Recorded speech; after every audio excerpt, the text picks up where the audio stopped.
This is another iRaw podcast. Like coffee gave you life. It gives you that energy you need. But music does the same thing. It comforts and hugs you when you're sad, when you're energetic. It's a great thing to crank up when you're in a car driving down the road with the windows down. It gives you this life that you're so happy and so energized. You don't want to sleep. You want to live. Welcome to Wildly Unplug, sharing stories of nature, conservation, and creativity. Discover what develops when you unplug and step outdoors. Hey, Brian, thanks for being on the show today. Thank you for having me. Very excited. I'm excited too, and I've listened to a couple of your songs, and I'm really curious, what made you decide to go into the music industry? At what point did you realize that you wanted to start building a life around this? God, since I was a kid, it's somehow inbred in me. I had a fake drum kit, so I was always doing concerts in my room. So ever since I was a kid, this is what I wanted to do. But then I got into DJing because I didn't know where else to go or to start. So that was my way of being a rock star in the beginning. It was just DJing, entertaining crowds. And then from there, I went into the business of music and I started managing shows and doing productions and managing artists and so on and so forth. So I toured for a good number of years all over the place, managing other artists' career. And songwriting was always one of those things that I've been doing since I was like 10. Bon Jovi was one of my favorite bands growing up. And I remember in an interview him saying, if you want to be a rock star, you got to write your own songs. So at 10, I was writing love songs, not even knowing what love was, but I was writing these songs. And over the years, I just kept working on the craft, just doing it to do it. And I remember I wrote this song called Hold On, and it's this father-daughter song for a wedding, which I actually got to play at a wedding and perform. It was pretty cool. But I gave it to a friend of mine, and she read it and cried. She read the lyrics, and it reminded her of her dad. And that was like really the first moment I was like, maybe I'm on to something as a songwriter. If I'm able to impact somebody just by them reading my lyrics, who knows what could happen. And this past year, we're in 26? So at the end of 24, or some point in 24, I had enough songs for this idea of a concept album called Heart Matter. And I wrote the song. The last song I wrote for it wasn't the second last song, was the song Valentine. And I was going through my catalog and I'm like, I have all these songs that could be a concept album. And I needed one last song, and it was a song called Heart Matter. And I wrote it in 20 minutes. It happened just very fast. One day out of nowhere, I'm writing. And that's how it came to be. So I'm like, I'm going to do it. I'm jumping in with both feet, and I'm going to take a slight break from managing artists and things like that and do something that I've always wanted to do. And it's more of a bucket list than anything else. Not striving to be that rock star, but I do want to be able to write songs for other people and so on and so forth. So with this album, it's me singing, writing, and everything and performing on the album, which I have a few songs that are released, like Enough and Lines That Define. I had other people singing. And every time somebody listened to it, they were like, this great song. Is that you singing? I'd be like, no. And I'm not a vocalist, but I realize there are people way worse than me. And it's just something I've wanted to do. I hope it inspires other people to step out of their comfort zone and do something they're not comfortable doing. Singing is not my forte, but to be able to perform everything and sing on this album, it was just something I wanted to do. It's a bucket list. So I'm forcing myself to do something that I don't know if I should or shouldn't do, but I'm doing it anyway. The best place to be. That's awesome. Yeah, I am a huge Jimmy Buffett fan, and I've had people many times tell me that he's not the best vocalist or whatever, but he's a storyteller. And I think that's why people keep going back to his music. Now, you did sing on Valentine? I did. That was me. Okay. Yeah. I would never be able to tell that you're quote unquote not a vocalist. I thought it was great. It almost reminded me of if the Beatles and Bob Dylan meshed together. It was like that vibe that I was picking up. That is the hugest compliment anybody's given. So thank you so much for that. It's exciting. Well, and the funny thing is now that I'm exercising my voice more and more, I'm singing way better than I did when I did that song. So I'm looking forward to the future of recording more songs with my voice on them. And I'm still testing the waters about performing live, but I'm excited to possibly do that as well here and there. Yeah, you should totally try it. That would be really cool. Thank you. When you said the song came out of nowhere and you just started writing down, does that happen to you often? Do you know when inspiration strikes, or you just know, I got to write this down? It's a combination of both. Like Valentine, the song you heard, I wrote that after going on a Valentine's date. I was on a date and it was the end of it. And I was there and I was like, I have no desire to be sitting here with the person I'm with. It just, there was nothing there. It didn't click.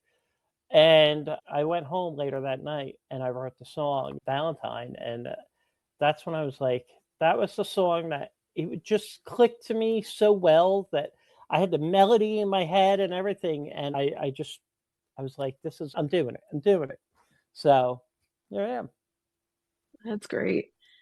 How do you feel like your identity has changed when you were managing people versus doing music on your own?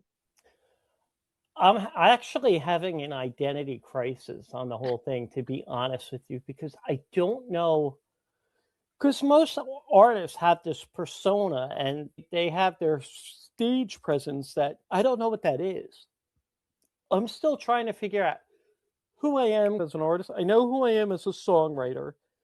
I know who I am as a manager, but to be that guy that somebody looks at and I want to be a fan of you. I don't know. I'm just trying to be as authentic as I can be. And maybe it'll just organically come out of like how that's going to portray to everybody else. But I have had that thought of like, even when I do a little photo shoot, I'm thinking of what should I wear or how should I look, and so that's I keep hitting that crossroad of who am I as an artist. I don't know. Only one way to find out is get out there and do it, for sure. Mm-hmm. And I think you're right. I think you have to be authentic. I think that's what people will relate to the most. Yeah, and I write from a place of there's a lot of songs that I've written about other people, and there are songs that I've written about my experiences.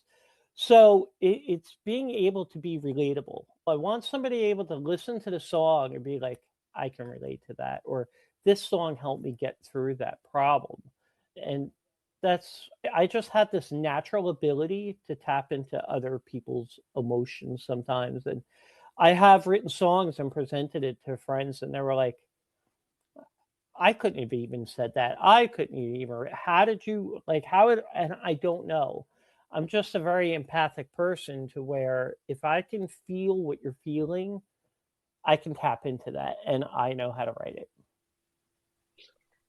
What type of story do you feel like you convey the most through your music? It's a good question. I think life, the struggles of life and the optimism of life in a way. But like with this album that I'm working on trying to get out, it takes you at the journey. So I'm doing it in two parts because I have Christmas music that I'm working on too. So I want that to come out. But this first half is the journey of when you fall in love, when you meet somebody, and how excited everybody is. There's a song called Who Do You See about wanting to know what the other person thinks of you. Like when you first meet them, do they like you? Do you feel the same about them? And that was that song. And then I wrote a song called My Chase, which is about, and that started off as a poem, but it was about chasing love and that feeling when you first meet somebody. That's the feeling you've been chasing your whole life. And I wanted that to narrate what everybody's feeling. And I think everybody would relate to that. You meet somebody and they inspire you and all these things. So I take those references and put them into a song. So I really just try to be relatable for everybody. I love how each song tells its own unique story, and it sounds like the album's going to build upon each Right. story and tell a whole concise thing. That's really neat. It's a cool Yeah, idea. it was, and it just organically happened. I didn't plan to put this album together that way. Like when I was looking at the songs that I've written and that I could put a concept together, then when I started placing the songs, I'm like, this is a journey. This is the first half. And part two will be the less glorious side of the heart matter, the heartaches, learning to let go, rejection, all those. It's the opposite side, but still pertaining to matters of the heart. So I really did. And that's why I wanted to split it up into two EPs, because I want you to have the first half that tells that story, and then a second half where people can relate to the heartache, the heartbreak, and learning to let go. And because that's a hard thing when people have a breakup and they want to walk away, they have to learn how to just let go and walk away. And I'm hoping that helps. That's such a neat concept, because they can listen to the whole two parts or just focus on the happy if that's the mood they're in, or focus on the sad. It reminds me of Titanic when it was on VHS in the two parts, and the first half's happy, and that's the only one I would watch. But yeah, people can choose how they listen to your music. That's really neat. Have you thought about going back to your songs that you wrote as a child and revisiting them and actually making them into a song? I do often go back through my catalog and I'm like, wow, it's really good. How did I write that? And just forgetting that you even wrote them. So like last year, I wrote over 70 new songs. And Wow. this year, I'm probably close to 30 more that I've written this year alone. So something clicked in me that just started to just pump out lyrics. And it could happen anywhere. Sometimes when I'm sleeping, I'll wake up and grab my phone and I start typing. Or I'll be out somewhere and I'll pull over and it's when it hits me, that's what. Often I try to get it down, but there are times where I'll be walking through the house, something pops in my head, and I'll be like, all right, I'll write that down in 10 minutes and completely forgot everything. So you said you wrote over 70 songs this year. And do you think that is the secret to being a good storyteller in your lyrics, is just keep writing and keep practicing? I think it makes you better for sure. I think I can write a song better now and quicker than when I first started. Yeah, it depends on the subject matter too. It's what you're going through in life and what other people are going through in life. I think that's what makes the bigger difference. What is everybody going through in life, and how are they handling their problems? And one of my best friends went through a difficult time this past year, and I was able to just connect and tap into his struggles and what he was going through, and then write those songs. Nice. Have you told him that they're inspired by him? Yeah. Actually, we got to sit down and write the music to a few of them.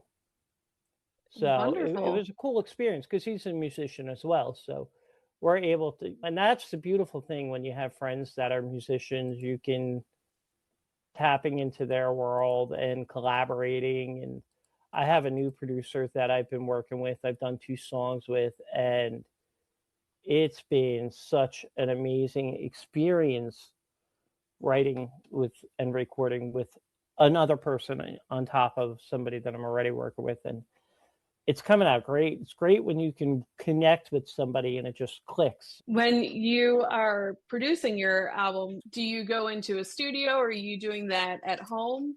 I go to 2 of my friends. My one friend has a studio at his house, and this guy, Nick, that I'm working with now, built a brand new studio at his place called Black Walnut Studios, and he's going to start doing more stuff with his own studio.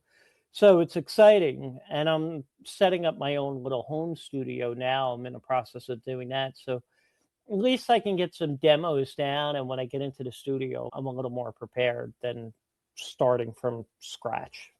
When you said demo, it just threw me back in time to when people would record on tapes, when they're trying to hand them out to producers and stuff like that.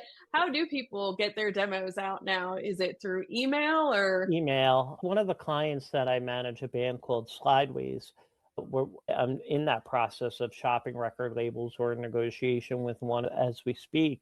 But I email them. We have links that all their songs are on, and I'll send them the links and so on, and just ship it out and see what happens.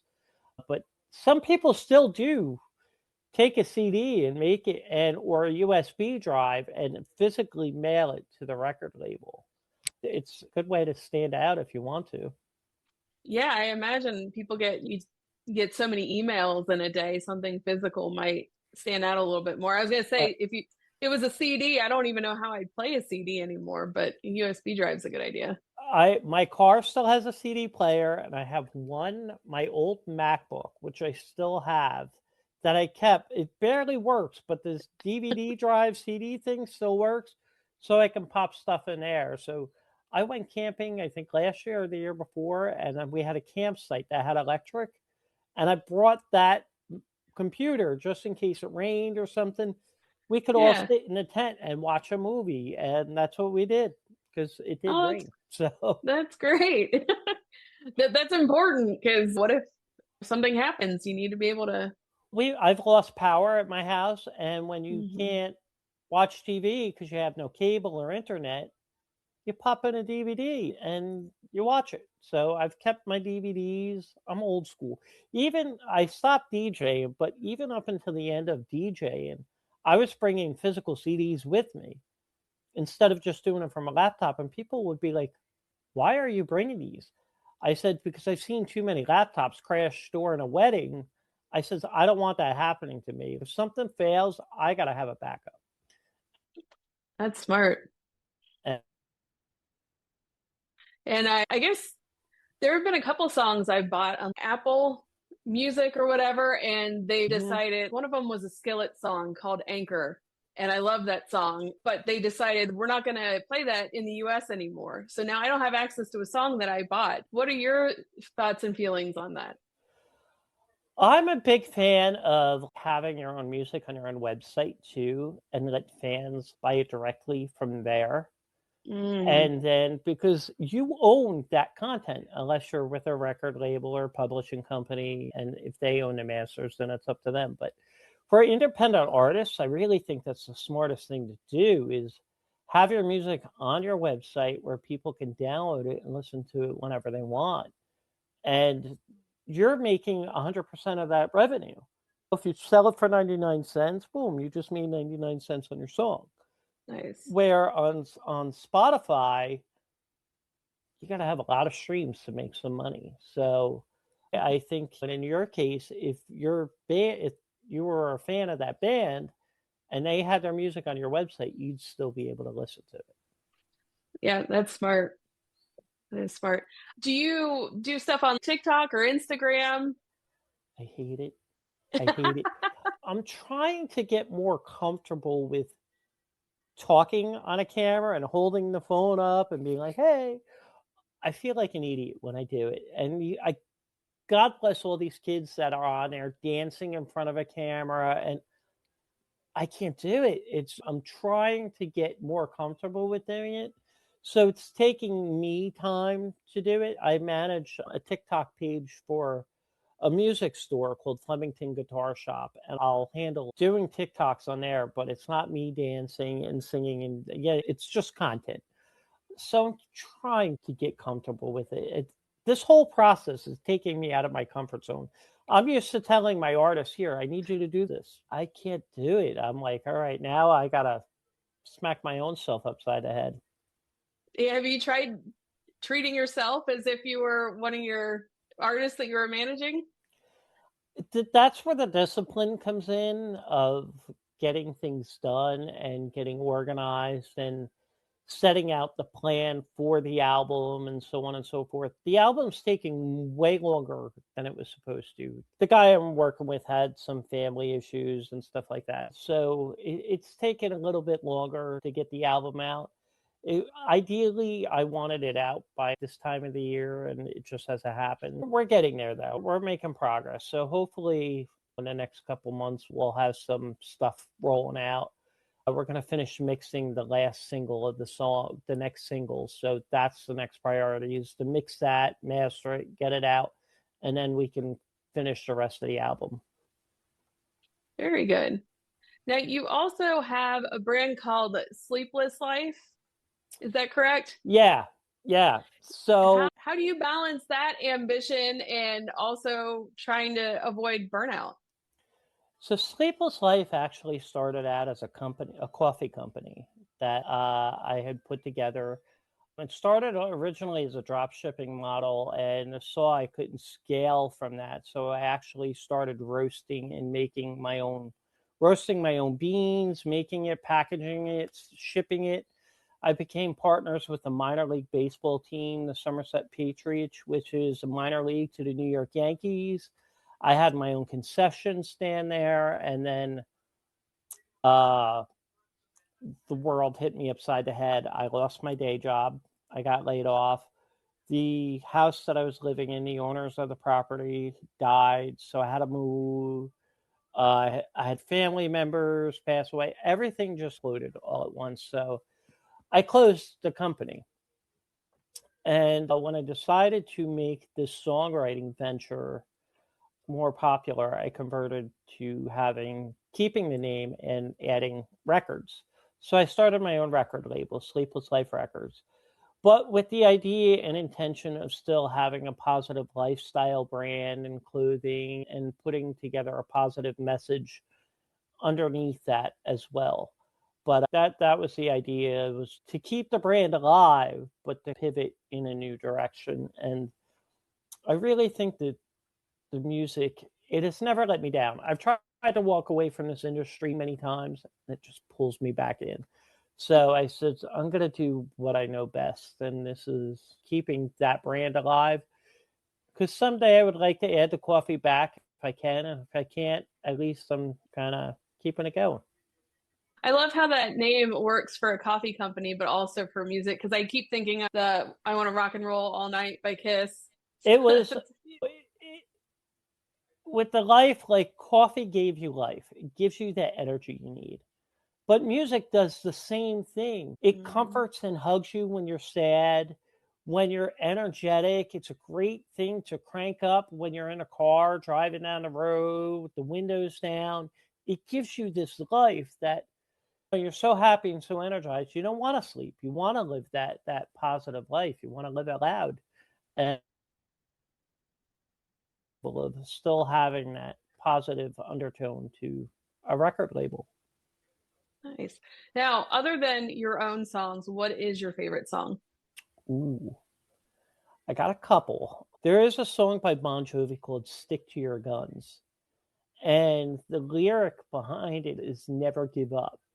I've been put down many times and kicked down because people don't want to see you succeed. And that was always my mantra, was just stick to your guns and you'll get through it. And that's kind of my thing. That's my motivation song. If I need that kick in the butt, turn that song on and I'm good to go. Nice. Was Bon Jovi from New Jersey too? Yep. Okay. Sayreville, New Jersey, 20 minutes from where I lived, and still a Jersey guy. He lives 40 minutes from me. Wow. Did you ever get to see him in concert? I got to be part of his tour. Whoa. What was that like? A dream come true. I worked with his violin player, Lorenza Ponce, who I still thank to this day for giving me the opportunity. She gave me my break of working in the business professionally, and we got to open up several shows for him on his 2011 U.S. live tour. And it was a dream come true. It's a whole world. Production office. You walk into that office, it's a locker room. But they have it set up like they've been working out of there for 30 years. Fax machines, filing cabinets, just like mind-blowing. Catering, anything you can imagine. It's a machine on wheels. It really is. And I learned a lot just from experiencing that. And that's where I started professionally. I had to then go from there and learn from the bottom back up. That's a challenge. Yeah. What has been your favorite lesson that you learned while you were on tour? Expect everything and anything. I was always a guy that was prepared. I was prepared for everything because I not only my first tour, I was setting, not my first one, it was the second or third one. I got hired to do all the production, manage the tour, and oversee the crew. So I would get there, I'd set up a production, I'd make sure the merchandise got set up, and you had hiccups. I've had shows where the promoter took off and ran. So we didn't get paid that night. We did eventually get our money, but didn't happen that night. So I think it was just you have to be prepared for everything and anything. We arrived in on one show in New Mexico. It was December.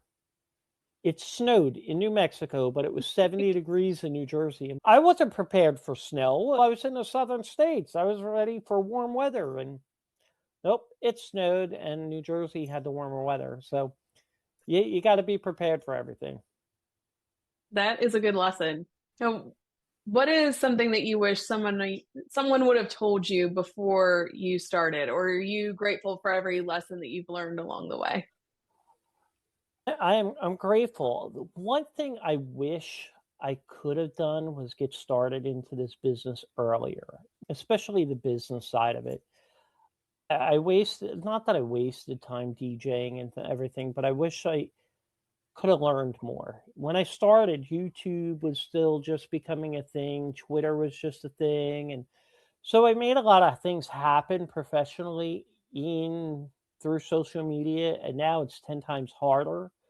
So I wish that what I could have gotten into the business at a different time, but at the same time, I have no regrets because every lesson is a lesson learned, and I'm thankful for every opportunity I've ever had. This has been a dream come true. Even sitting here talking to you, I'm very honored and thankful that I get to do this. There's people that go their whole lives and don't achieve one thing. I've achieved multiple things, and I'm thankful for that. I'm very aware of the things that I've been able to accomplish. You have such a great positive attitude. I think people are totally going to just relate to you, I think. And I'm not going to say the woe is me, but I grew up with a lot of hardships. I'm deaf in my right ear. Why I have this in the ear, I have no idea. But I'm deaf in my right ear. I've had to overcome a lot of those challenges. When I was in school, told me I'd never get to become an EMT because of my disability. Prove them wrong. I still have another ear. I can take blood pressures. I saved 3 lives with CPR. I've Wow. been able to overcome everything that everybody said I couldn't do. And that's where my positivity comes from because life isn't easy. But if you put in the work, you can make it happen and you can do everything. And that's why I say I got to be on a Bon Jovi tour. Who dreams of being able to do that? I got to. I'm proof that those dreams can happen. I've worked with some amazing talent. Kreskin, who is one of my clients, in the 70s and 80s, he was an A-list celebrity. And I got to be a part of his world and manage his career. Not many people get these opportunities. As a tour manager, I've toured all over. They were paid vacations, is what I called them, because it wasn't work. It was doing what I loved doing. So if I died tomorrow, I lived a good life. It was really, and I got to write songs that people like. Okay. Yeah, that's great. Do you think that helps to motivate you when people say, no, you can't do that? Yeah, because I like to prove them wrong. And if I can, I'll be the first one to be like, yep, can't do it. But with this whole project of writing songs and music is, for me, everything I've ever done in my life, I've done because I wanted to do it. And life is a journey, not a destination. And that's a stolen quote from Aerosmith, but it's the truth. You got to enjoy it because you never know when it's going to end. And everything I've done because I've wanted to enjoy my life. There's things that I thought I would have done. I thought I would have been married and had kids by now. That wasn't in my deck of cards. And had I been, I wouldn't have gotten to do all the great things that I've done. So that's the flip side of looking at it. I've gotten to live this pretty awesome life, and it's still just beginning in a lot of ways. So I'm excited to see where it goes. Yeah, you're at the start of a brand new chapter. That's amazing for you. It's exciting and terrifying all at the same time. Again, that's the best place to be, because if you're not a little bit scared, then you're not pushing yourself. Yeah, I was saying to friends of mine, I'm like, I just got to rip off the Band-Aid and do an open mic night and just get out there and perform a song. And I've performed before, but it was just me and a guitar. But to sing and play and people watch me, Yeah. is a little... I've done karaoke and I've had nothing but great compliments. So Oh, see, there you I go. don't know why I'm scared to get out and sing my songs, but I'll get there. I'll eventually do it. Well, it's personal. It's songs that you wrote and you probably put your heart and soul into. I will say, and this is not the same at all as singing on stage, I did 5 minutes of stand-up comedy, and to get the applause at the end was just the biggest rush of adrenaline and the biggest high I've ever had in my life. Is that what it's like to perform for you? Yeah, I can't imagine doing comedy because you're really waiting for a reaction. I tell my dad jokes. What do you call a bear with no teeth? A gummy bear. That gets an easy reaction. I steal the internet jokes. We are almost out of time. Are you ready for the speed round? I'm ready. I'm seatbelted in. All right. If your current season of life was a landscape, what would it look like? A river and trees. Ooh. What animal do you relate to the most right now, and why? A tiger. Because Why? I'm hungry and I'm wanting to go after something that I've dreamt of since I was a kid. Got the eye of the tiger. What's one sound in nature that instantly grounds you? Water. If your life was a color palette, what 3 colors would be in it? Purple, blue, and white. Ooh. It's giving Prince vibes. He's one of the greats. But blue is my favorite color. Definitely, you have to have blue. Yeah, blue is my favorite too. If you had a nature soundtrack, would you pick campfire, ocean waves, rainforest, or thunderstorm? Ocean waves. Love the beach. Same. What's one small wild thing that most people overlook but you love to notice? One small wild thing. Wild as in how? An ant on the ground, or a certain bird, or... Yeah, I would have to say ant is definitely, but I think birds sometimes are noticed and sometimes overlooked, especially a hummingbird. If you see a hummingbird in a feeder, that's something that just piques your interest. A good one. If you could paint one memory forever, what moment would you choose? My dad, for sure. Definitely miss him. He's been gone 16 years now. So I would love for him to be able to see and hear what I've created, because he was the guy that sat at my room when I did those 2-hour concerts in my bedroom. He was my number one fan, and he just sat there. So I would love to have that again, for sure. Yeah. What's your touch grass activity when life feels overwhelming? It's listening to music. When it gets overwhelming, I'll listen to music, or I'll pick up my guitar and I'll just play that till I'm kind of calm. That's a good one. Sunrise or sunset, and why? Oh. I'm going to say sunrise. It's the beginning of a new day. If I was up to see him, I might say sunrise. The beach. You got to go to the beach to see the sunrises. Yes, I'm moving to Key West, so I get to see sunrise and sunset on the beach, which is pretty amazing. You're going to love it. You're going to love it. It is such a great place for art and music. Like every single restaurant you go to has live singers. It's amazing. What's one thing nature taught you that people couldn't?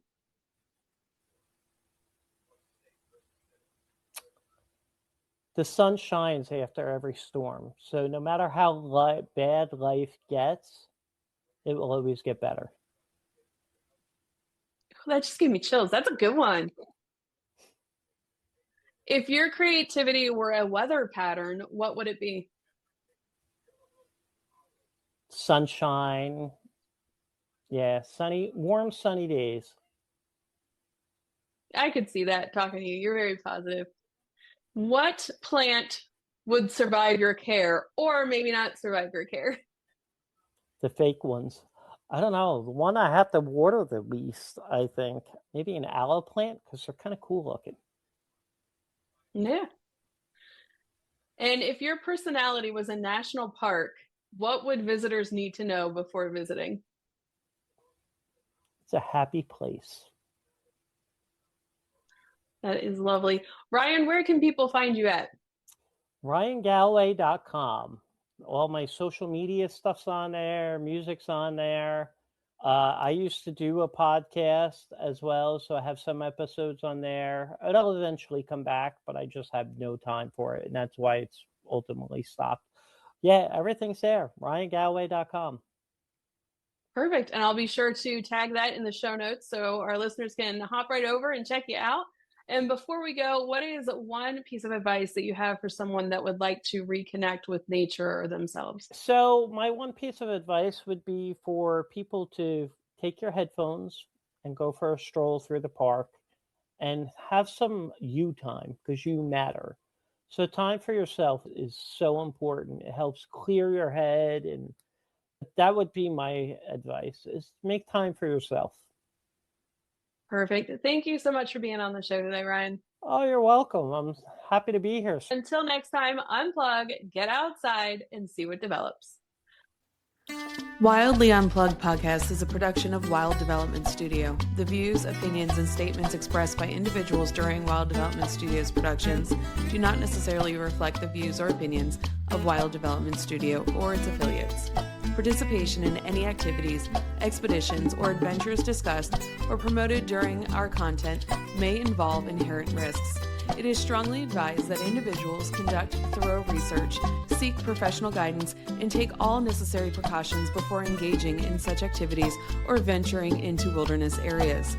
Wild Development Studio, its representatives, or employees shall not be held responsible for any injury, loss, damage, accident, or unforeseen incident that may occur as a result of participating in activities inspired by or discussed in our content. By choosing to engage with our content or act upon any information provided, individuals do so at their own risk and discretion. For more great iRaw podcasts, visit irawpod.com. That's IROARPOD.com.